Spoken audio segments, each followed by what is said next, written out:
पहले current affair लिख लेना, और करंट अफेयर मैंने लास्ट लिखा ही होगी आपकी 2 और 3 तारीख की, ठीक है ना। आज लिखना 4 और 5, 4 और 5 मई, ठीक है। आवाज क्लियर आ रही है मेरी?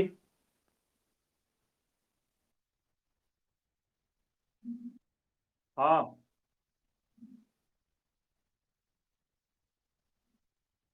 अभी जो लिखा रहा हूँ वो लिख लो, बाकी पीछे की मैं टाइप कर दूंगा, बाद में ले लेना, ठीक है। ठीक है। अरे तो जो पुराने उनसे मतलब नहीं है, मैंने कल भी पढ़ाया था, मैं कंटिन्यू पढ़ा रहा हूँ 1 तारीख से, ठीक है ना। जो आज में लिखा रहा हूँ वो लिखो भी फिलहाल, मैं 4 और 5 मई, बाकी पिछली जो भी है वो आपको मिल जाएगी, ठीक है ना। चलो, तो लिखना पहले 4 और 5 मई की, और सभी लोग अपने जो है ये माइक तो ऑफ कर रहा हूँ मैं, कोई ऑन मत करना अपने माइक, ठीक है।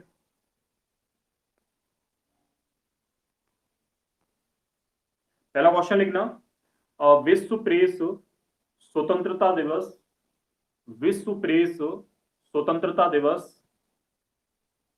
2021 कब मनाया जाता है? विश्व प्रेस स्वतंत्रता दिवस 2021 कब मनाया जाता है? कब मनाया जाता है? तो ये मनाया था 3 मई को। आंसर लिखना 3 मई, 3 मई। तो ये मनाया था 3 मई को। और एक क्वेश्चन और मैंने लिखाया था कि भारत का जो है विश्व प्रेस स्वतंत्रता सूचकांक में भारत का जो स्थान था वो कौन सा था? 142वां। तो विश्व प्रेस स्वतंत्रता सूचकांक 2021 में भारत का स्थान जो था वो कौन सा था? 100, ठीक है ना। और इसकी थीम लिख लेना, इसकी थीम है, लिखना, सूचना से, सूचना से जन कल्याण, सूचना से जन कल्याण, तो इसकी थीम हो जाएगी। अगला पॉइंट लिखना, वैज्ञानिकों ने, वैज्ञानिकों ने, अगला पॉइंट है वैज्ञानिकों ने सबसे हल्के, सबसे हल्के यूरेनियम की खोज की है। सबसे हल्के यूरेनियम की खोज की है, इसका नाम क्या है? इसका नाम क्या है? यानी सबसे हल्के यूरेनियम की भी खोज की गई है, तो उसका नाम है यूरेनियम 214, नाम दिया गया है, ठीक है ना। यूरेनियम 214, ठीक है ना।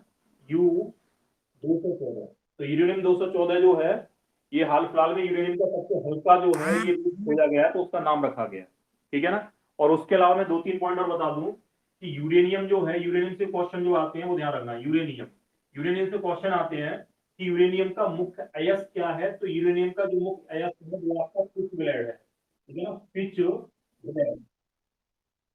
यूरेनियम 214 इसका नाम है जो नया खोजा गया, ठीक है।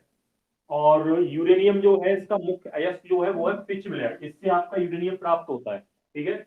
यूरेनियम की मेटल ऑफ होप, यानी आशा धातु किसे कहते हैं? तो आशा धातु जिसे बोला जाता है वो है यूरेनियम, ठीक है, वो है आपका यूरेनियम। यूरेनियम के नॉर्मल आपके 3 समस्थानिक थे, एक आपका यूरेनियम 234, यूरेनियम 234, एक आपका यूरेनियम 235, और एक आपका यूरेनियम 238। ये 3 समस्थानिक आपके किसके थे? यूरेनियम के। अब इनसे क्वेश्चन क्या आता है वो समझना। यूरेनियम का सबसे जो अधिक रेडियो सक्रिय समस्थानिक है वो है आपका यूरेनियम 235। परमाणु बम बनाने में यूरेनियम 235 का ही उपयोग किया जाता है। एक क्वेश्चन आता है कि परमाणु बम बनाने में किस यूरेनियम का प्रयोग किया जाता है? तो परमाणु बम बनाने में यूरेनियम 235 का प्रयोग किया जाता है। एक क्वेश्चन ऐसे भी पूछ लेता है कि नाभिकीय विखंडन में किस यूरेनियम का उपयोग होता है? तो नाभिकीय विखंडन में जो होता है वो होता है आपका यूरेनियम 235 का उपयोग, ठीक है ना। एक क्वेश्चन ये आता है कि यूरेनियम 238 का उपयोग किसमें होता है? जितना भी यूरेनियम हमें प्राप्त होता है, जितना भी यूरेनियम प्राप्त होता है उसमें लगभग 99% जो होता है वो होता है आपका यूरेनियम 238, सबसे अधिक मात्रा होती है। और यूरेनियम 238 का उपयोग करते हैं यूरेनियम डेटिंग में। यूरेनियम, तो यूरेनियम जो डेटिंग है, तो यूरेनियम डेटिंग में हम जिसका उपयोग करेंगे वो कौन सा यूरेनियम है? आपका यूरेनियम 238। यानी इसके द्वारा एक क्वेश्चन आता है यूरेनियम डेटिंग के द्वारा क्या किया जाता है, तो यूरेनियम डेटिंग के द्वारा हम चट्टानों की आयु ज्ञात करते हैं। पृथ्वी की आयु ज्ञात करने के लिए, ग्रहों की आयु ज्ञात करने के लिए, उपग्रहों की आयु ज्ञात करने के लिए हम जो है यूरेनियम डेटिंग का उपयोग करते हैं। ठीक है। उसके अलावा एक क्वेश्चन ये आता है कि जीवाश्मों की आयु ज्ञात करने के लिए, जीवाश्मों की आयु ज्ञात करने के लिए किसका प्रयोग किया जाता है, तो वो होता है आपका कार्बन डेटिंग, C14 C12। ठीक है। तो कार्बन डेटिंग का उपयोग हम प्रयोग करते हैं जीवाश्मों की आयु ज्ञात करने में। तो यूरेनियम से संबंधित ये पॉइंट आपको ध्यान रखना। भारत में सबसे अधिक यूरेनियम जो निकाला जाता है वो आपका झारखंड से निकाला जाता है। उत्तर प्रदेश में जो यूरेनियम प्राप्त होता है वो आपका ललितपुर जिले से निकाला जाता है। ये क्वेश्चन आपका एग्जाम में आता है, यूपी के एग्जाम में, कि उत्तर प्रदेश में जो है वो यूरेनियम कहाँ पाया जाता है, ललितपुर में, और भारत में कहाँ निकाला जाता है, आपका झारखंड में। तो ये आप यूरेनियम से शब्द ध्यान रखना, ये आपके इतने पॉइंट हो जाएंगे यूरेनियम से, एग्जाम में इंपॉर्टेंट है, पूछे भी जाते हैं। एक आपका संवर्धित यूरेनियम होता है, क्वेश्चन आता था यूपीएससी, सॉरी यूपीपीएससी जो है प्रदेश वाला, उसमें प्री में पूछा गया था कि यूरेनियम, सॉरी, संवर्धित यूरेनियम किसे कहते हैं। तो संवर्धित यूरेनियम वो यूरेनियम होता है जिसमें यूरेनियम 235 की मात्रा लगभग 4% हो जाती है। टोटल यूरेनियम में जो पॉइंट आपकी 7% थी वो 4% कर दी जाती है टोटल, उसे बोलते हैं संवर्धित यूरेनियम। ठीक है। अगला पॉइंट लिख लो, अगला पॉइंट लिखना, और उसमें लिखना वनडे रैंकिंग में, वनडे रैंकिंग में भारत कौन से स्थान पर रहा। वनडे रैंकिंग में भारत कौन से स्थान पर रहा।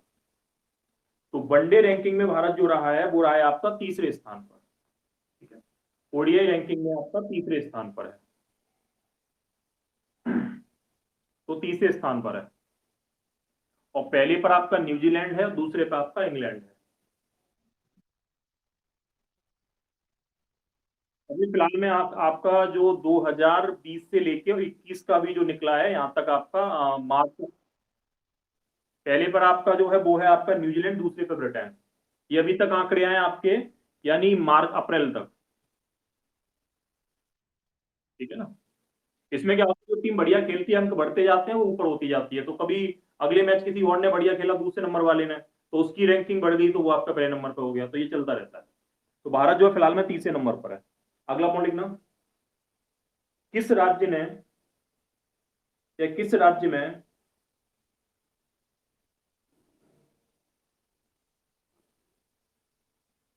सोरोपोर्ट्स, सोरो सोरोपोर्ट्स,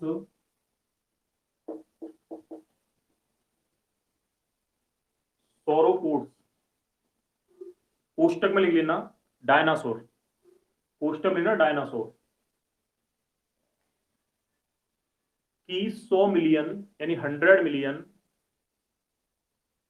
वर्ष पुरानी, 100 मिलियन वर्ष पुरानी हड्डियां खोजी गई हैं, हड्डियां खोजी गई हैं। किस राज्य में सोरोपोड्स, कोष्टक में लेना डायनासोर की 100 मिलियन वर्ष पुरानी हड्डियां खोजी गई हैं। तो ये राज्य है मेघालय, मेघालय। ठीक है ना, मेघालय, मेघालय जो है इसमें खोजी गई है। ठीक है ना। और मेघालय भारत का एक पहाड़ी राज्य है जो पूर्वोत्तर राज्यों में शामिल है, ये चीज ध्यान रखना। मेघालय का अगर मैं संधि विच्छेद करूंगा तो मेघ प्लस आलय यानी दीप संधि बनेगी आपकी।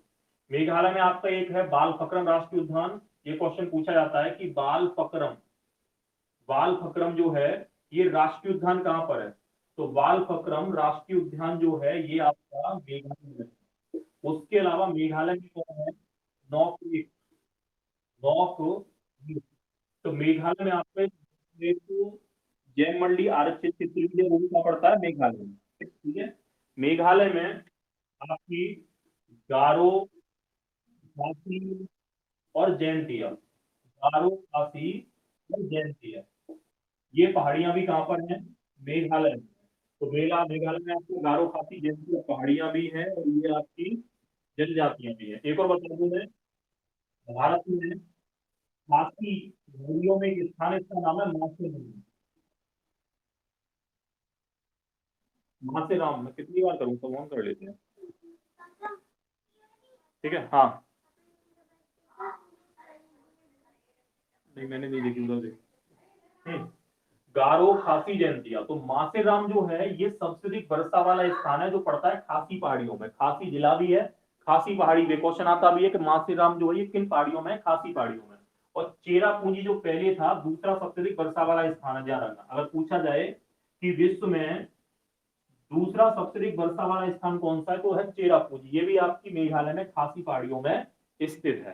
ठीक है ना। और मेघालय राज्य का जो गठन हुआ था ये हुआ था आपका 1972 में। तो मेघालय आपका असम राज्य से अलग होकर 1972 में एक राज्य के रूप में बना था। ठीक है ना, तो ये ध्यान रखना मेघालय से। उसके अलावा मेघालय में आपका शिलांग का पठार है। और एक पॉइंट ये भी आता है कि गारो खासी जयंतिया की जो पहाड़ियां हैं वो किसका हिस्सा है, तो ये है प्रायद्वीपीय पठार का। प्रायद्वीपीय पठार का, तो ये प्रायद्वीपीय पठार का हिस्सा है। तो यहाँ आपका शिलांग का पठार ही पड़ता है, जो प्रायद्वीपीय पठार का ही हिस्सा है। ठीक है। और वॉरवी एलोंग का पठार जो है वो भी आपका मेघालय में है। अगला पॉइंट लिखना। नेक्स्ट पॉइंट है, हाल ही में चर्चा में रहे, हाल ही में चर्चा में रहे, चर्चा में रहे आयुष 64, आयुष 64 का संबंध किससे है? आयुष 64 का संबंध किससे है? हाल ही में चर्चा में रहे आयुष 64 का संबंध किससे है? तो ये संबंध है आपका आयुर्वेद दवा से, आयुर्वेदिक दवा। ठीक है ना, आयुर्वेदिक,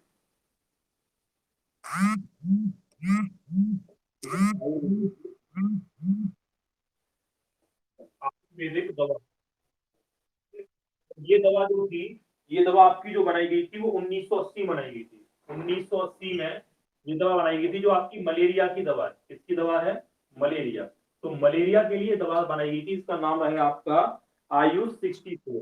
क्या नाम है? आयुष 64। ये चर्चा में इसलिए है कि कोरोना के इलाज में ये दवा जो है कारगर साबित हो सकती है, इसलिए चर्चा में है। आयुष 64 किससे संबंधित है? आपकी मलेरिया से है, ध्यान रखना।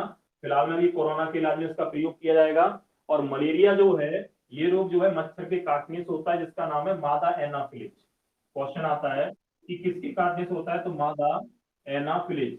तो मादा एनाफिलिज जो है उसके काटने से मलेरिया नामक रोग होता है।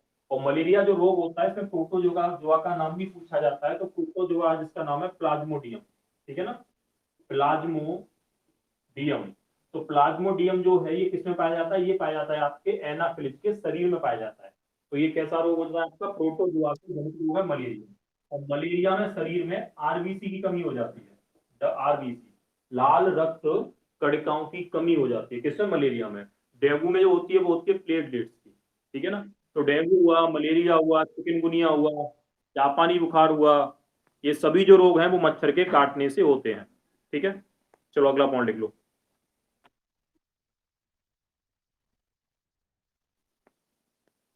नेक्स्ट पॉइंट लिखना।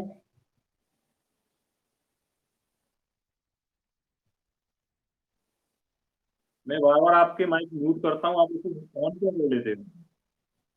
आजिम अली।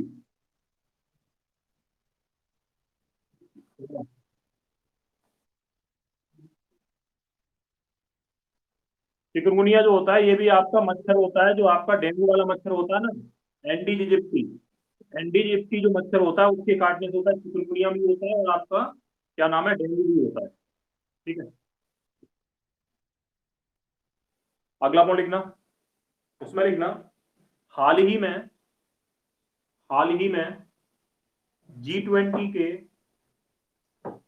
पर्यटन मंत्रियों की बैठक, हाल ही में G20 के पर्यटन मंत्रियों की बैठक, पर्यटन मंत्रियों की बैठक का आयोजन कहाँ किया गया? पर्यटन मंत्रियों की बैठक का आयोजन कहाँ किया गया? बैठक का आयोजन कहाँ किया गया? तो ये आयोजन किया गया आपका इटली में, ठीक है ना। G20 की जो जितनी भी बैठकें होंगी, चाहे मंत्रियों की हो, ठीक है, या जिससे संबंधित G20 से संबंधित कुछ भी आ जाए इस साल, वो सब आपका कहाँ होगा? इटली में होगा। इतना ध्यान रखना, ठीक है ना। पिछली बार आपका 2020 में कहाँ हुआ था? सऊदी अरब में हुआ था। तो G20 शिखर सम्मेलन भी जो होगा वो भी कहाँ होगा? इटली में। अगर पूछा जाए कि G20 2021 कहाँ होगा, तो ये होगा इटली में। इससे पहले G20 2020 कहाँ हुआ था? वो हुआ था आपका सऊदी अरब में। सऊदी अरब में हुआ था। उस समय कोरोना था, तो ये केवल आपका वर्चुअल हुआ था। अरब सऊदी अरब। उसके अलावा G20 2019 में कहा हुआ था? तो 2019 में G20 जो हुआ था, ये हुआ था आपका, उसमें क्या नाम है? जापान में। तो ये आपका जापान में हुआ था, ठीक है, याद। तो ये जापान में हुआ था 2019 में। और G20 जो है, G20 में आपके देश कितने हैं? 19 देश हैं। और प्लस इसमें 19 देश के अलावा आपका इसमें यूरोपीय संघ है, ठीक है। यूरोपीय संघ जो है वो भी आपका इसमें है, यूरोपीय संघ। तो यूरोपीय संघ भी इसमें है। और इसकी जो स्थापना हुई थी, वो हुई थी 1999 में। तो क्वेश्चन आए कि G20 में कितने देश हैं, तो कुल मिला के इसमें 19 देश है। और यूरोपीय संघ में जितने देश हैं वो सारे के सारे हैं। और 1999 में G20 की स्थापना हुई थी। इसमें विकसित और विकासशील दोनों प्रकार के देश शामिल हैं, ठीक है। लेकिन अगर पूछा जाए कि G7 में कैसे है, तो G7 में केवल विकसित देश ही शामिल है, जिनकी संख्या 7 है, जो मैंने उस दिन आपको क्वेश्चन कराया था। और शायद ध्यान हो कि G7 जो शिखर सम्मेलन इस साल होगा, ये आपका कहाँ होगा? ब्रिटेन में, ठीक है ना, ब्रिटेन में होगा। विदेश मंत्रियों की बैठक भी फिलहाल में ब्रिटेन में ही हुई थी G7 वालों की।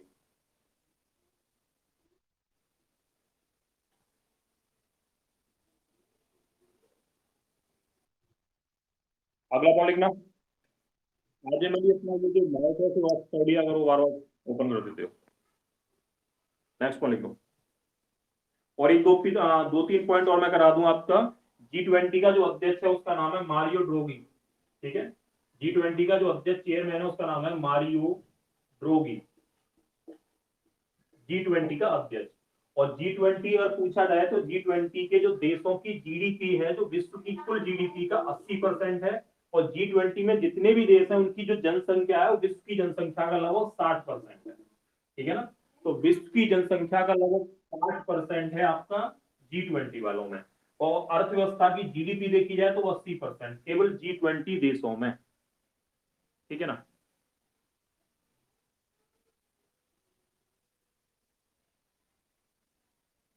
नेक्स्ट पॉइंट लिखना। कोरोना वायरस का कोरोना वायरस का नया स्ट्रेन कोरोना वायरस का नया स्ट्रेन कोरोना वायरस का नया स्ट्रेन N440K N440K किस राज्य में पहली बार पाया गया है? किस राज्य में पहली बार पाया गया है?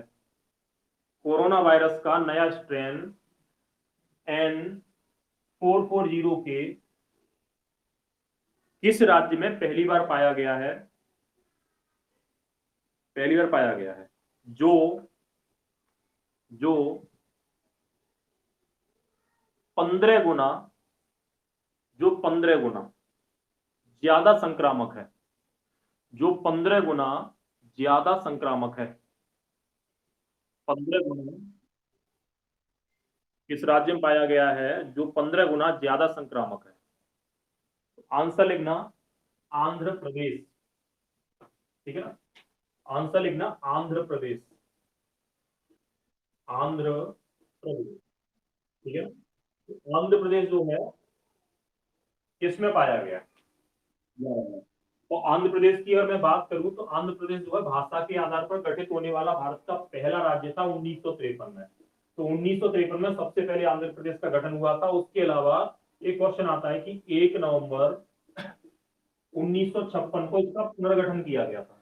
तो 1 नवंबर 1956 को आंध्र प्रदेश का पुनर्गठन किया गया था। 1953 में भाषा के आधार पर गठित होने वाला भारत का पहला राज्य भी आंध्र प्रदेश था।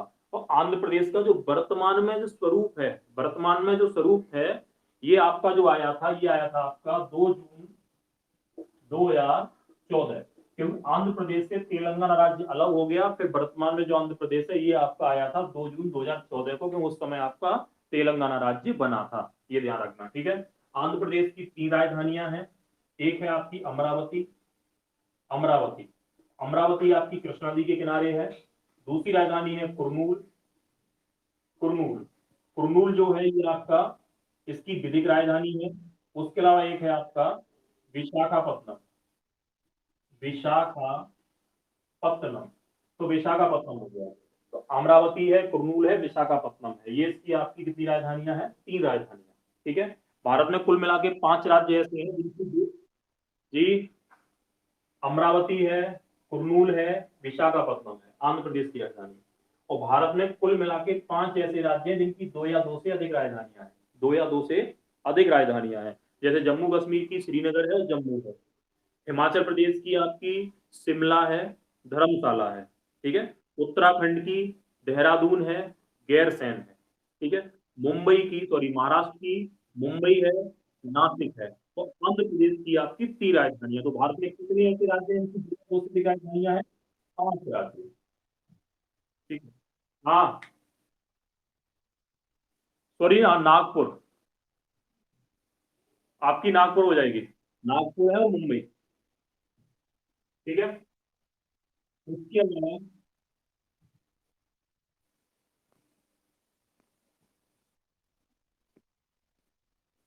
उस, उसके अलावा आंध्र प्रदेश में कुछ पहाड़ियां भी पड़ती है जो बड़ी फेमस है। एक है आपकी, इसका नाम है पापी कोंडा। तो पापी कोंडा कहाँ पर है? आंध्र प्रदेश में। एक है बेली कोंडा, बेली कोंडा कहाँ पर है? आंध्र प्रदेश में। एक जो है इसका नाम है नन्ना मलाई, नन्ना मलाई। तो नन्ना मलाई की पहाड़ी कहाँ पर है? ये भी आपकी आंध्र प्रदेश में। तो नन्ना मलाई है, बेली कोंडा है, पाप कोंडा है, शेषाचलम है, एक आपकी शेषाचलम, ठीक है। और शेषाचलम जो है ये आपका जैव मंडली आरक्षित क्षेत्र भी है, यानी बायो रिजर्व स्पीयर, ठीक है। शेषाचलम, तो शेषाचलम है, नन्ना मलाई है, बेली कोंडा है, पापी कोंडा है, ठीक है, एरा मल्ला है। एक आपकी पहाड़ी और है एरा मल्ला, एरा मल्ला या एरा मल्ला, ठीक है। एक आपकी नागरी की पहाड़ी है, एक आपकी नागरी की पहाड़ी। क्या हुआ?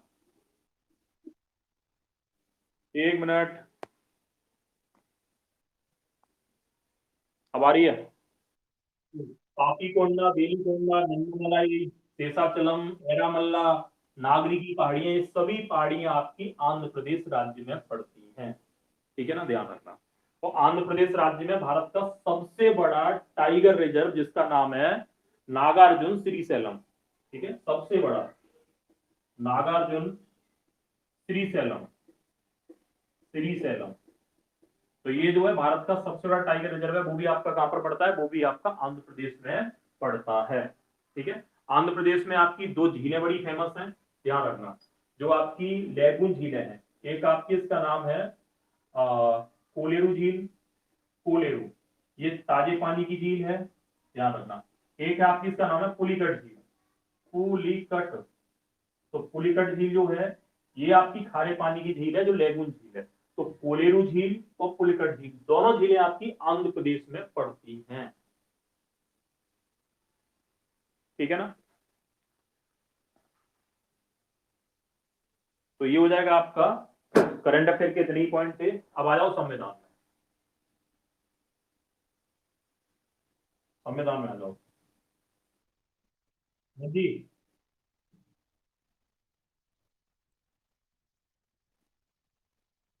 महीनों में चेंज नहीं होती है। कुर्नूल जो है यहाँ पर इसका हाई कोर्ट है, तो ये विधिक राजधानी है, ठीक है ना। और अमरावती इसकी वर्चुअल राजधानी एक तरीके से, यहाँ पर आपका वो है, क्या नाम है, अमरावती में, सॉरी, विधानमंडल है, तो ये आपकी वैधानिक राजधानी है, ठीक है। उसके अलावा विशाखापट्टनम में आपके राज्यपाल मुख्यमंत्री के कार्यालय है, जो ये प्रशासनिक राजधानी है। तो प्रशासनिक आपकी विशाखापट्टनम है, विधिक कुर्नूल है, और वैधानिक राजधानी जो है वो आपकी अमरावती है। अमरावती में नहीं बना है, कुर्नूल में बना हुआ। अमरावती जो है वो एक नदी भी है, ठीक। हाँ, तो वो कुंडूल में होगा। कुंडूल में होगा, मैं आपको बता दूं, ठीक है, क्योंकि अमरावती जो है एक नदी का नाम भी है, अमरावती शहर भी है, दोनों ही आपके आंध्र प्रदेश में। ठीक है, चलो। अब वो संविधान में आ जाओ। संविधान में टॉपिक डालना नया, राज्य के नीति निदेशक तत्व। संविधान में शुरुआत कर लो, राज्य के नीति निदेशक तत्व। आ रही है आवाज?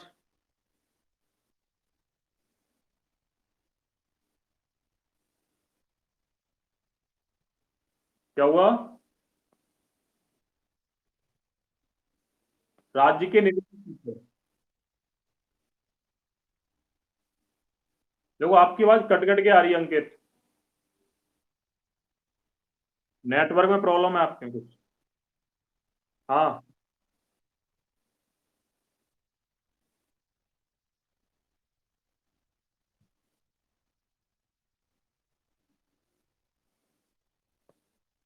अब आप बाद में बाद में आप करना, ठीक है, क्लियर आवाज नहीं आ रही आपकी, कट कट के आ रही है। चलो। राज्य के निदेशक तत्व को हेडिंग डालो। ठीक है, जिनके अगर ये हो रहे हैं तो वो लीव कर सकते हैं, कोई दिक्कत नहीं है, ठीक है ना। तो निदेशक तत्वों में लिख लेना। अगर मैं निदेशक तत्वों की बात करूँ तो लिखना, इनका वर्णन, इनका वर्णन संविधान के भाग 4 में है। इनका वर्णन संविधान के भाग 4 में है।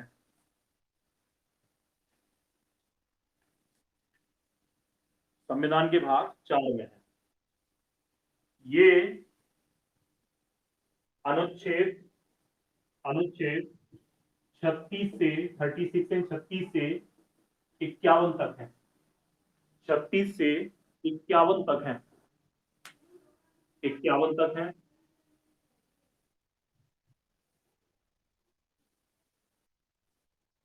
इन्हें, इन्हें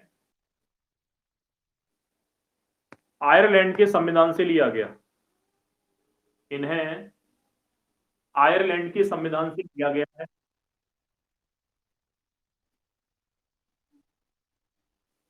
क्या हो गया?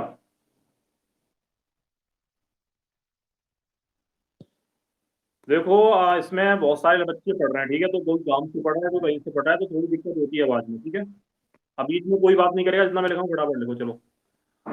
तो इनका वर्णन अनुच्छेद 336 से 51 तक है, और ये आयरलैंड के संविधान से लिए गए हैं।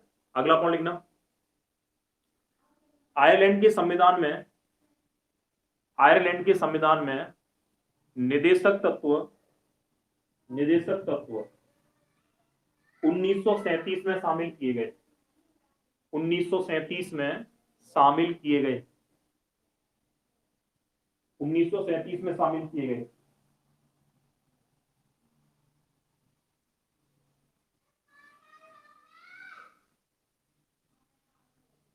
दूसरा पॉइंट लिखना, ग्रेनविल ऑस्टिन ने, ग्रेनविल ऑस्टिन ने, ऑस्टिन ने निदेशक तत्व, निदेशक तत्वों को, निदेशक तत्वों को, तत्वों को संविधान की, संविधान की मूल आत्मा कहा है। संविधान की मूल आत्मा कहा है। मूल आत्मा कहा है।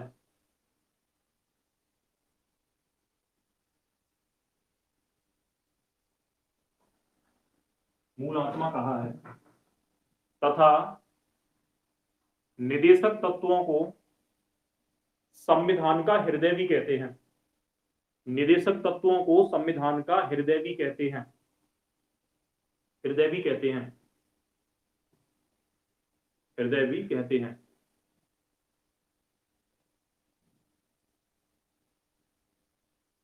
दूसरा पॉइंट लिखना,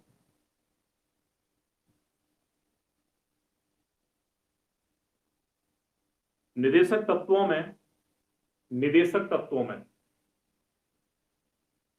राज्य लोक कल्याण, राज्य लोक कल्याण या जन कल्याण के बारे में बताया गया है, या जन कल्याण के बारे में बताया गया है।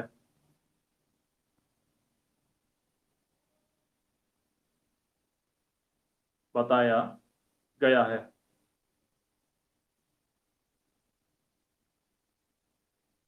निदेशक तत्व न्यायालय में, निदेशक तत्व न्यायालय में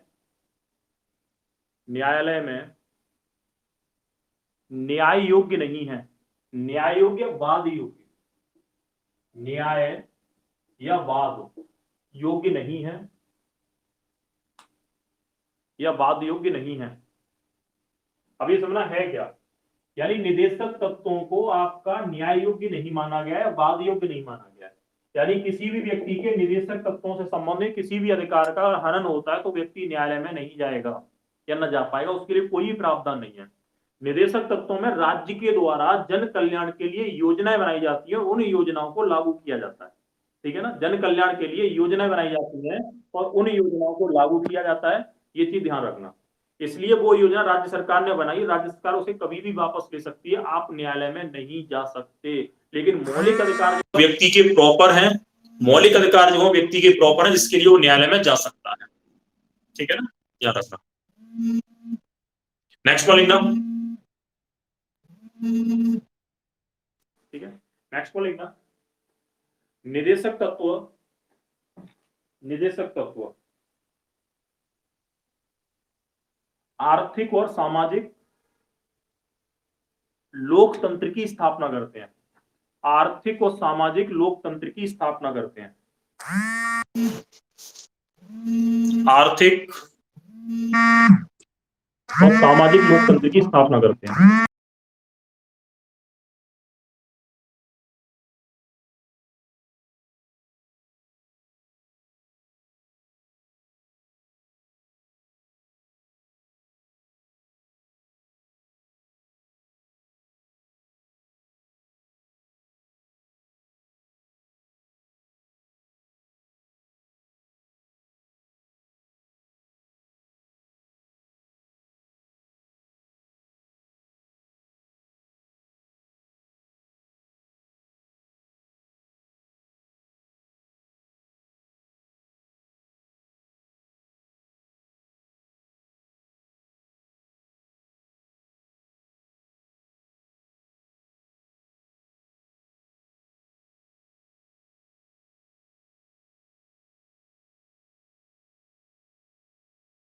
हेलो, आवाज आ रही है?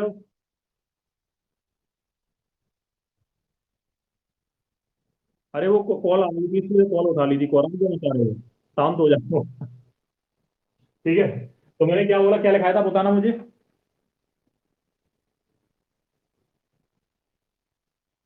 मैंने क्या लिखाया था बताओ।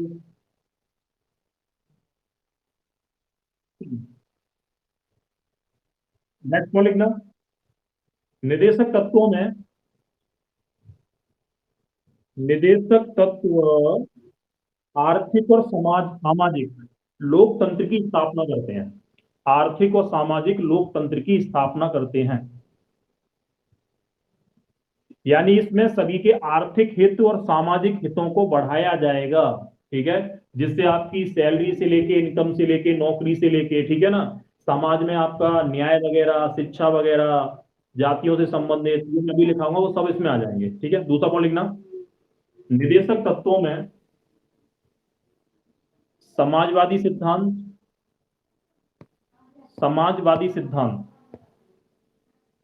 समाजवादी सिद्धांत और गांधीवादी सिद्धांत, समाजवादी सिद्धांत और गांधीवादी सिद्धांत, गांधीवादी सिद्धांत दोनों का समावेश है, दोनों का समावेश है। यानी निदेशक तत्व तो गांधीवादी भी है और निदेशक तत्व जो है वो आपके एक तरीके से देखा जाए तो समाजवादी भी है। तो दोनों का ये मिश्रण है। दोनों का मतलब यही है कि ग्रामीण, जो गांधीवादी में क्या किया है, गांधीवादी विचारधारा में ग्रामीण क्षेत्रों पर ज्यादा ध्यान दिया गया है। क्योंकि गांधी जी ने ये कहा था कि भारत की आत्मा जो है वो गांव में बसती है और बिना गांव के हम भारत का विकास नहीं कर सकते हैं। तो गांधीवादी में जितनी भी बातें कही गई हैं अर्थशास्त्र में या उनसे संबंधित जो भी है वो सारा सारा ग्रामीण यानी ग्रामीण क्षेत्रों से संबंधित है। ठीक है, ध्यान रखना। दूसरा पॉइंट लिखना।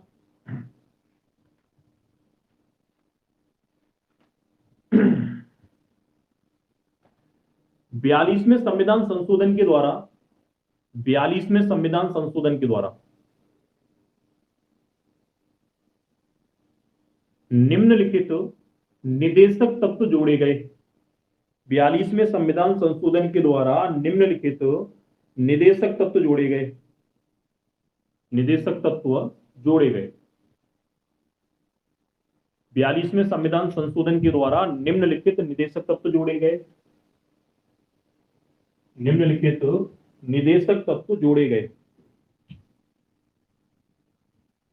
जोड़े गए 39A, ठीक है, 43A, 43B, 48A, यानी 39 का, 43 का, 43 का और 48A, ये जो अनुच्छेद जोड़े गए थे निदेशक तत्वों में, ये जोड़े गए थे 42वें संविधान संशोधन के द्वारा। 42वें संशोधन, ठीक है, तो 42वें संशोधन के द्वारा 1976 में जोड़े गए। तो ये क्वेश्चन भी आता है कि निदेशक तत्वों में कौन सा अनुच्छेद जो था 42वें संविधान संशोधन के द्वारा जोड़ा गया था। तो 39A भी जोड़ा गया था, 43A भी और 43B भी और 48A भी। ठीक है, जिसमें आपका जो है 39 में भी लिखाऊंगा, इसमें आ जाएगा आपका सामान्य न्याय निःशुल्क विधिक सहायता आ जाएगा। 43 में आ जाएगा आपका कि जो भी उद्योग वगैरह हैं उनमें जो है कर्मचारियों की भागीदारी बढ़ाई जाएगी। 43B में आपका जो एक तरीके से सहकारी समितियां वगैरह होती हैं उनसे संबंधित प्रावधान है। 48A में जोड़ा गया था आपका वन्य जीव संरक्षण अधिनियम वगैरह, वन संरक्षण अधिनियम वगैरह, ये राज्य सरकार बनाएगी, नियम बनाएगी, वो सब 48A में जोड़ा गया था। ठीक है, अगला पॉइंट लिखना। हेडिंग ना निदेशक तत्वों के प्रमुख अनुच्छेद। निदेशक तत्वों के प्रमुख अनुच्छेद। तो सबसे पहले लिखना अनुच्छेद 36, इसमें आ जाएगी राज्य की परिभाषा। राज्य की परिभाषा यानी राज्य क्या है, तो राज्य की परिभाषा आएगी। ठीक है, इसमें आएगी आपकी किसमें 36 में, जिसमें आपका एक तरीके से विधानमंडल है, विधानसभा है, संसद है, लोकसभा है, राष्ट्रपति है, बाकी इतनी भी आपकी संस्थाएं वगैरह हैं वो सब आपके इसमें शामिल हो जाएंगी। ठीक है, पब्लिक से रिलेटेड अनुच्छेद, ठीक है, 36 हो जाएगा। तो अनुच्छेद आपका 38 में हो जाएगा राज्य। 12 36 दोनों एक ही है, मैं आपको सीधे बता दूं 12 और 36 दोनों एक ही हैं। देखो मौलिक अधिकार और निदेशक तत्वों में समानता है। निदेशक तत्व जो है वो केवल न्यायालय में नहीं जा सकते, मौलिक अधिकार न्यायालय में चले जाएंगे, हैं दोनों नागरिकों के लिए ही। लेकिन मौलिक अधिकार हमें संविधान ने दिए हैं जो हमसे कोई नहीं छीन सकता। और निदेशक तत्व हमको जो दिए गए हैं वो सरकार के द्वारा दिए जाते हैं, ये सरकार कभी भी वापस ले सकती है। ठीक है, जैसे एग्जाम्पल भी देख लेना, मैंने क्वालिफाई किया, मैंने नौकरी प्राप्त कर ली और नौकरी मुझे मिलके मैंने ज्वाइन कर ली, वो मेरा मौलिक अधिकार हो गया, प्राण एवं दैहिक स्वतंत्रता है मेरी, मुझसे छीन नहीं सकते हो आप। ठीक है, सरकार ने दिया, मेरा मौलिक अधिकार बन गया। लेकिन मुझे सरकार ने क्या बोला कि नहीं, हम आपको जो है 10,000 रुपए जो है मंथली हम बेरोजगारी भत्ता देंगे। ठीक है, या तुम्हें क्या नाम है उस पर अस्थाई नौकरी देंगे, तो अस्थाई है स्थायी नहीं है, वो हमारा मौलिक अधिकार नहीं है, सरकार जब चाहे तब वापस ले ले। ठीक है, हमारे लिए मुफ्त में राशन देना, ठीक है, सब्सिडी में मतलब खाद देना, ये सब चीजें जो है सरकार ने हमें दी हैं, सरकार हमें वापस ले लेगी। तो वही डेफिनेशन अनुच्छेद 12 में है, राज्य की परिभाषा, यानी राज्य के अंतर्गत क्या क्या आएगा, ताता मौलिक अधिकारों का हनन होता है, वो सब चीजें आ जाएंगी। उसी तरीके से इसमें राज्य जो वर्णन है वो आपका निदेशक तत्वों से संबंधित हो जाएगा। ठीक है दोनों एक ही। वो राज्य की परिभाषा का मतलब ये हो जाएगा, राज्य कहेंगे किसे, राज्य में आपका टोटल जनता है, राज्य में संसद है, राज्य में विधानमंडल है। ठीक है, राज्य में विभिन्न आपकी संस्थाएं हैं जहां पर व्यक्ति काम करते हैं, उनके मौलिक अधिकारों का हनन न हो वहां पर, उसी तरीके से यहां पर आ जाएगा। ठीक है, संस्थाएं हैं, समितियां हैं, बैंकें मान लो, कंपनियां मान लो, ये सभी उसमें सब टोटल मिला के राज्य आ जाएगा, जहां पर जनता को सेवाएं प्रदान की जाएंगी। वहां पर क्या था, वहां उनके मौलिक अधिकार थे उन जगह पर। जैसे मान लो मैं किसी कंपनी में नौकरी करता हूं तो वो कंपनी राज्य में ही आएगी। ठीक है, वहां मेरे मौलिक अधिकार का हनन नहीं कर पाएगी कंपनी। उसी तरीके से मान लो कि अगर मैं किसी कंपनी में काम कर रहा हूं तो वहां पर मुझे जो वेतन मिल रहा है, तो वेतन जो है वो सरकार देगी, कंपनी देगी, तो वो आपका निरर्थकत्व में आ जाएगा। और सरकार राज्य में आएगी, राज्य है क्या, राज्य यानी पूरा देश, पूरा देश, ठीक है। चाहे आपका संसद हो, चाहे विधानमंडल हो, चाहे आपका संस्थाएं हैं, कंपनियां हैं, सब आ जाए राज्य में आ जाएगा आपका, ठीक है। तो आपका इसमें आ जाएगा राज्य 38 में जन कल्याण के लिए, जन कल्याण के लिए योजनाएं बनाएगा, योजना बनाएगा, ठीक है। यानी जन कल्याण के लिए विभिन्न प्रकार की योजनाएं बनाएगा, ये कहा गया 38 में, ठीक है। उन्हें सुविधाएं देना है, ठीक है, उन्हें स्वास्थ्य सुविधाएं प्रदान करना, उनका पोषण स्तर को ऊंचा करना, ठीक है, अनुसूचित जाति जनजाति का रखवाव करना, ठीक है, कानूनी सहायता देना, ये सब आपका इसमें आ जाएगा, सभी बर्डन आपका 38 में, ठीक है। उसके अलावा फिर आएगा 39 का, इसमें आ जाएगा समान न्याय एवं निःशुल्क विधिक सहायता, विधिक सहायता, यानी सभी को समान न्याय दिया जाएगा और सभी को निःशुल्क सहायता प्रदान की जाएगी राज्य सरकार के द्वारा।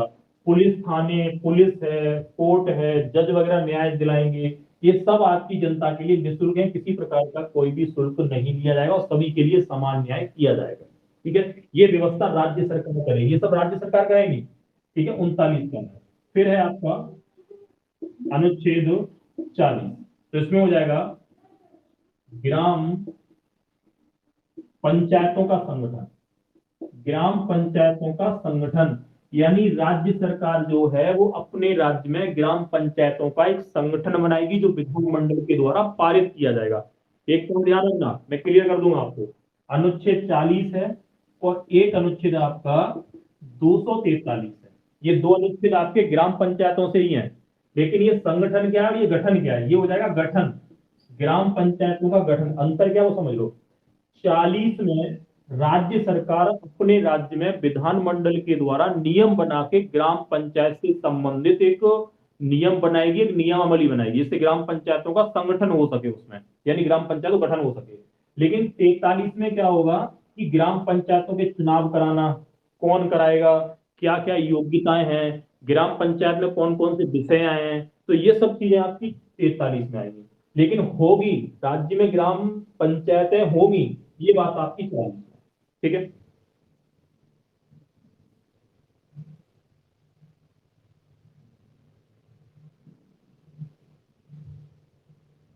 बच्चों के लिए,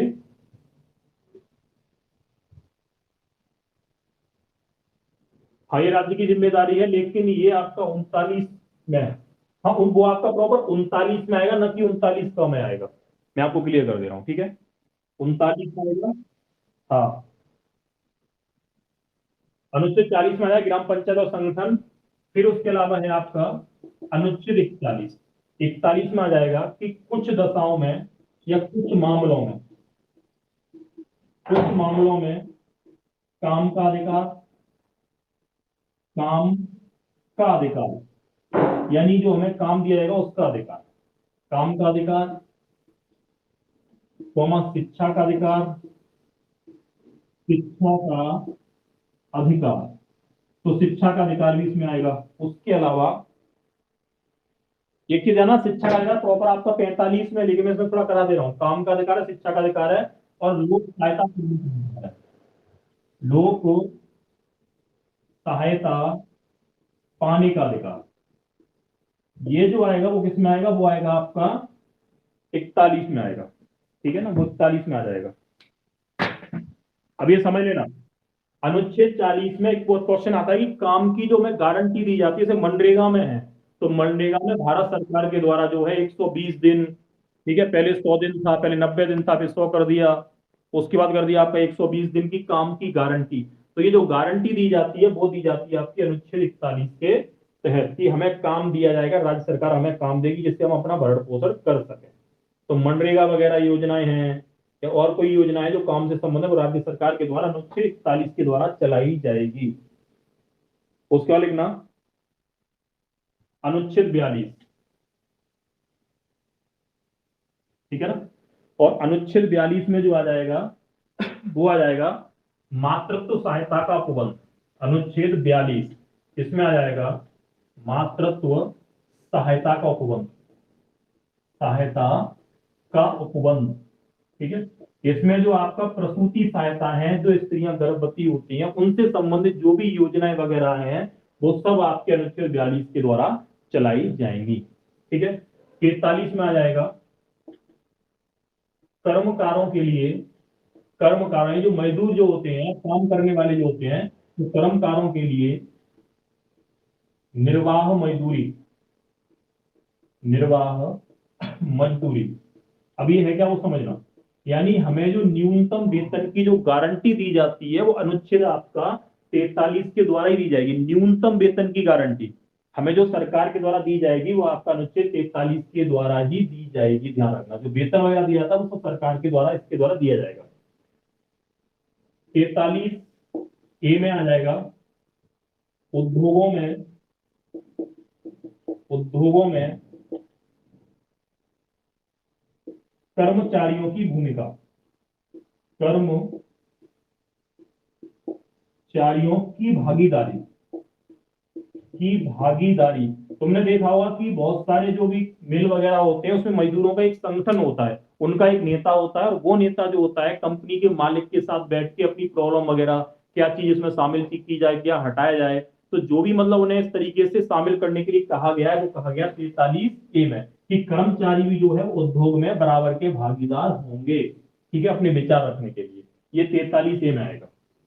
उसके अलावा 43 बी जो है उसमें आ जाएगा सहकारी, सहकारी समितियां, समितियां। तो सहकारी समितियां जो होती हैं, जैसे आपके गांव स्तर पर जो खाद वगैरह मिलती है, बीज वगैरह मिलता है, ठीक है, और भी बहुत सारी योजनाएं जो होती हैं वो सब आपका किसमें आ जाएगा 43 में, जो राज्य सरकार के द्वारा संचालित की जाएंगी।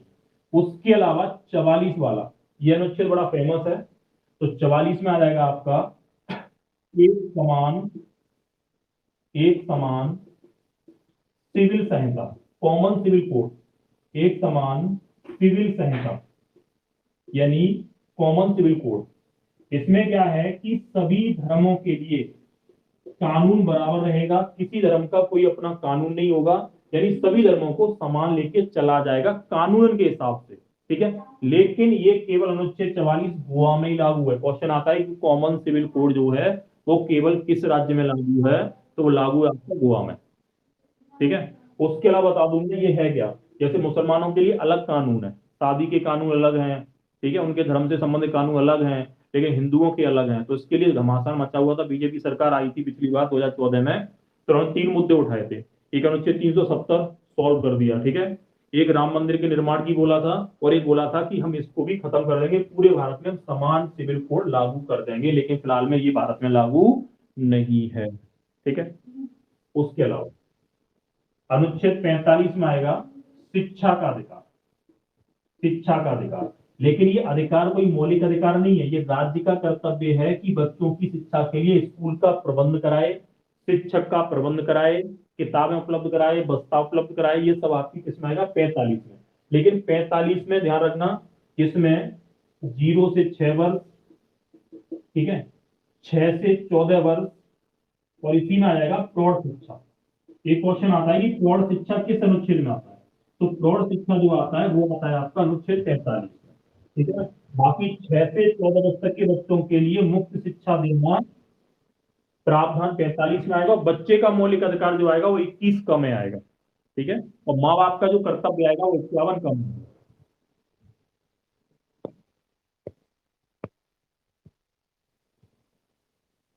आजम अली आपका माइक बहुत ऑन हो रहा है, ऑफ करने के बाद भी तो पूछते कहाँ हो, माइक ऑन रहता है आपका, तो पूछा करो तब ऑन किया करो, उसका म्यूट कर दिया करो, ठीक है। चलो, तो ये हो गए आपके, कितने हो गए 45 हो गए।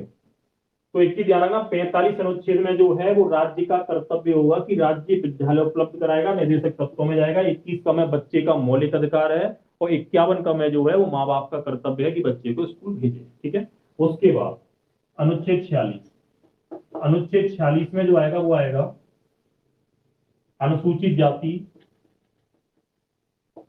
जनजाति तथा अन्य अन्य पिछड़े वर्गों के लिए, पिछड़े वर्गों के आर्थिक हितों में वृद्धि, आर्थिक हितों में वृद्धि। यानी जो भी एसटी हैं, एससी हैं या आपके अन्य पिछड़ा वर्ग हैं, उनके आर्थिक और शिक्षा, यानी दोनों ही इसमें आ जाएगा। यानी शिक्षा आर्थिक हितों में वृद्धि करेगी राज्य सरकार। जितना भी आपको स्कॉलरशिप वगैरह दी जाती है वो सब राज्य सरकार के द्वारा अनुच्छेद 46 के द्वारा ही दी जाती है। एक चीज ध्यान रखना, जितना भी आपका स्कॉलरशिप दिया जाता है वो सारा का सारा आपका 46 के द्वारा ही दिया जाता है। ठीक है। अनुच्छेद 47 में आ जाएगा, अनुच्छेद 47। तो 47 में आएगा आपका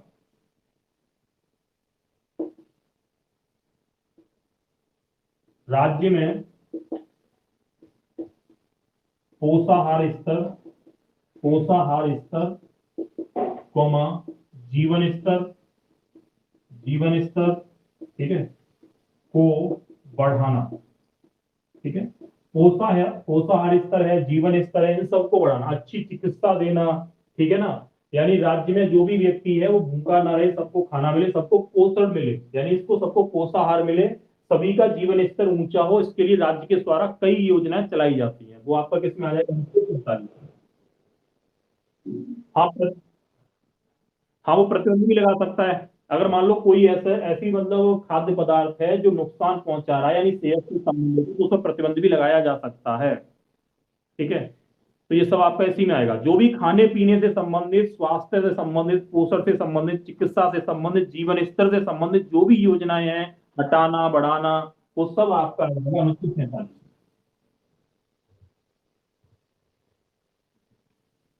क्या कर रहा है स्पीकर?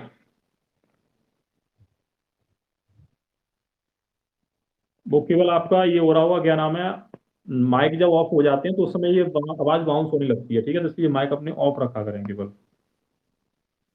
ठीक है ना। चलो अगला लिखना, अनुच्छेद 48। अनुच्छेद 48 में जो आ जाएगा वो आ जाएगा कृषि एवं, कृषि एवं पशुपालन, पशुपालक संगठन, कृषि एवं पशुपालक संगठन। यानी इसमें सरकार जो कृषि से संबंधित योजना बना सकती है, पशुपालक से संबंधित योजना बना सकती है। वो सब किसमें आ जाएगा आपका? 48 में। उसके अलावा 48 का जो है, तो 48 का में जो आएगा वो आएगा आपका, हाँ, 48 का में पर्यावरण आ जाएगा। ठीक है।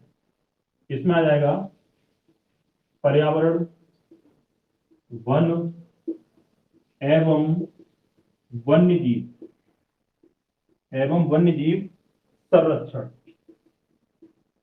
तो पर्यावरण है, वन है और वन्य जीव संरक्षण आपका जो 48 का में आ जाएगा। ठीक है। उसके अलावा अगला जो अनुच्छेद है, ये आपका जो था 42 में संविधान संशोधन के द्वारा जुड़ा था, मैं पहले लिखा चुका हूं सबसे पहले। जितने भी आपके क वाले हैं, 48 का है, 39 का है, 43 का है, ये सब जो थे 42 में संविधान संशोधन द्वारा जोड़े गए थे, तो सबसे पहले मैंने लिखाया था। ठीक है। पीछे रह गए आप थोड़ा। ठीक है। उसके अलावा फिर आएगा आपका अनुच्छेद 49। ठीक है। 49 में आ जाएगा राष्ट्रीय स्तर या राष्ट्रीय महत्व, राष्ट्रीय महत्व की स्मारक, स्मारक। ठीक है। एक चीज मैं बता दूं, 48 का में जितने भी अधिनियम बनाए जाते हैं, चाहे वन्य जीव संरक्षण अधिनियम है, वन संरक्षण अधिनियम है, पर्यावरण संरक्षण अधिनियम है, टाइगर प्रोजेक्ट वगैरह है, या वो भी संरक्षण अधिनियम है, वो सबके सब सरकार जो बनाएगी वो 48 का के द्वारा ही बनाएगी।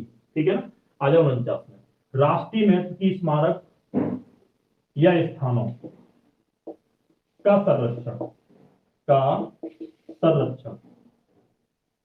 यानी राष्ट्रीय स्तर की जितनी भी स्मारक है, स्थान है, उन सबका संरक्षण जो है राज्य सरकार करेगी, ये कहा गया है 49 में।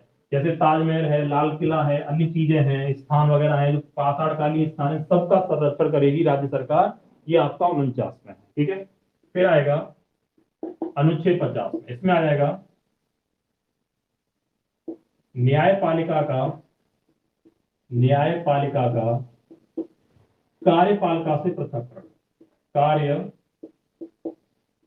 से पृथककरण। तो न्यायपालिका का कार्यपालिका से पृथककरण जो है 50 में। यानी न्यायपालिका जो है कार्यपालिका के साथ जुड़ी नहीं होगी, दोनों अपना स्वतंत्र होंगी, दोनों की एक दूसरे में कोई भागीदारी नहीं होगी। जैसे सुप्रीम कोर्ट में जितने भी न्यायाधीश बनाए जाते हैं, हाई कोर्ट में बनाए जाते हैं, वो सारे के सारे राष्ट्रपति या सर्वोच्च न्यायालय के न्यायाधीश के द्वारा ही नियुक्त किए जाते हैं। उसमें कार्यपालिका का कोई मतलब नहीं है, न उसमें प्रधानमंत्री आता है समिति में, न कोई आपका गृह मंत्री आता है। तो कार्यपालिका न्यायपालिका से स्वतंत्र रहेगी, ये किसमें कहा गया है? ये 50 में कहा गया है। भाजपा सरकार ने 99वें संविधान संशोधन के द्वारा 2015 में, ठीक है, तो 99वें संविधान संशोधन के द्वारा 2014 में ये किया गया था कि उसमें न्यायपालिका को कार्यपालिका में शामिल कर दिया, दोनों को मिक्स कर दिया, और ये बोला कि जब भी न्यायाधीश नियुक्त होंगे, जब भी न्यायाधीश नियुक्त होंगे, तो न्यायाधीशों की नियुक्ति में प्रधानमंत्री भी शामिल होगा, गृह मंत्री भी शामिल होगा, लोकसभा का अध्यक्ष भी शामिल होगा, विपक्ष का नेता भी शामिल होगा। लेकिन सुप्रीम कोर्ट ने इस अनुच्छेद का प्रयोग करके इसे क्या कर दिया? रद्द, क्योंकि इसमें ये कहा गया कि न्यायपालिका में कार्यपालिका का कोई मतलब नहीं है, ठीक है। अगला देख लो 51 अनुच्छेद 51 में आ जाएगा आपका अंतरराष्ट्रीय शांति और अभिवृद्धि। अंतरराष्ट्रीय शांति और अभिवृद्धि।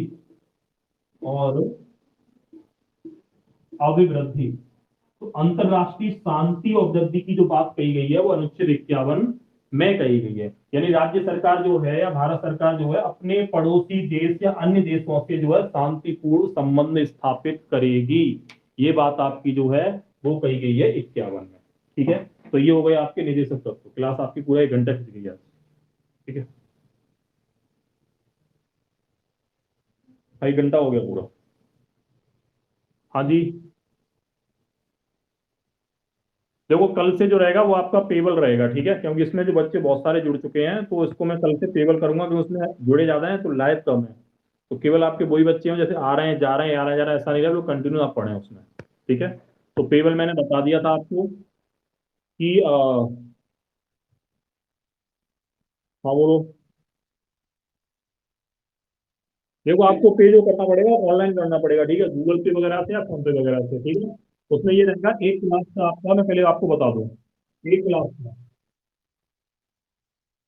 साउंड कटेगा क्योंकि इसमें सभी लोगों ने स्पीकर ऑन कर लिए हैं, ठीक है। तो मैं आपको बता दूं, हेलो, हाँ, अब पीछे निकले मैं क्या बताऊं? अगर पीछे निकल गया वो लास्ट में ले लूंगा, ठीक है। आपके मौलिक अधिकार निकल गए, राज्य निकल गया है, और शुरू की स्टार्टिंग निकल गया, वो लास्ट में ले लूंगा आपके लिए, ठीक है। जब क्लास खत्म होगी ये वाली संविधान वाली, तो लास्ट में आ जाएंगे, ठीक है। तो मैं इसमें से जितने भी आपके जो पेबल वाले पहले से मुझसे जुड़े हुए हैं, जिन्होंने पैसे जमा कर दिए पहले से जुड़े हुए हैं ना, तो मैं सबको एक बार हटाऊंगा और उनमें दोबारा फिर आपको ही ज्वाइन करनी पड़ेगी क्लासें, ठीक है। तो उनके लिए उसी में रहेगा, जो आपके पे वाला ग्रुप जो बनाया था उसमें मैं डाल दूंगा। बाकी के जो लोग इसमें नया जुड़ना चाहें तो दोनों के लिए मैंने अलग बताया था कि अगर हिंदी प्रॉपर पढ़नी है तो हिंदी के लिए आपको 200 रुपये रहेंगे, ठीक है ना। उसका दूसरी क्लास संविधान करंट अफेयर जो है 200 रुपये रहेंगे, और दोनों पढ़नी है तो 400 जमा कर देना। और उसके बाद आपका क्विज वाली क्लास में रात में 9 बजे शुरू करूंगा, अभी तो नहीं, लेकिन 10-5 दिन बाद, ठीक है जी। देखो ये आपका मंथली है, उसके बाद जितना भी मतलब ऑनलाइन क्लास चलेगी उसमें आपका मंथली आप पे करते जाना, मैं आपको आगे पढ़ाता चला जाऊंगा, ठीक है। यूट्यूब पे जुगाड़ नहीं बन पा रही, यूट्यूब की बात दिक्कत हो रही है उस पर। वो आपकी विज्ञान तो वहीं रुक गई, विज्ञान को भी मैंने ये चलूंगा ऑफलाइन में चलेगी, केवल मुझे संविधान कराना है, संविधान के बाद टॉपिक मेरा ज्योग्राफी रहेगा, ठीक है ना, जब ये संविधान खत्म हो जाएगा उसके बाद। और हिंदी में खत्म कर दूंगा, हिंदी के बाद अब उसका कोई जुड़ना चाहेगा तो उस सब्जेक्ट में देख लेंगे बाद में, ठीक है। बाकी जिसको क्वेरी करनी है वो आप ऑफलाइन कर लेना कॉल करके, ठीक है। कल से क्लास आपकी जो नहीं पेबल रहेंगी। चलो ठीक है, बाय। जय हिंद, बाय।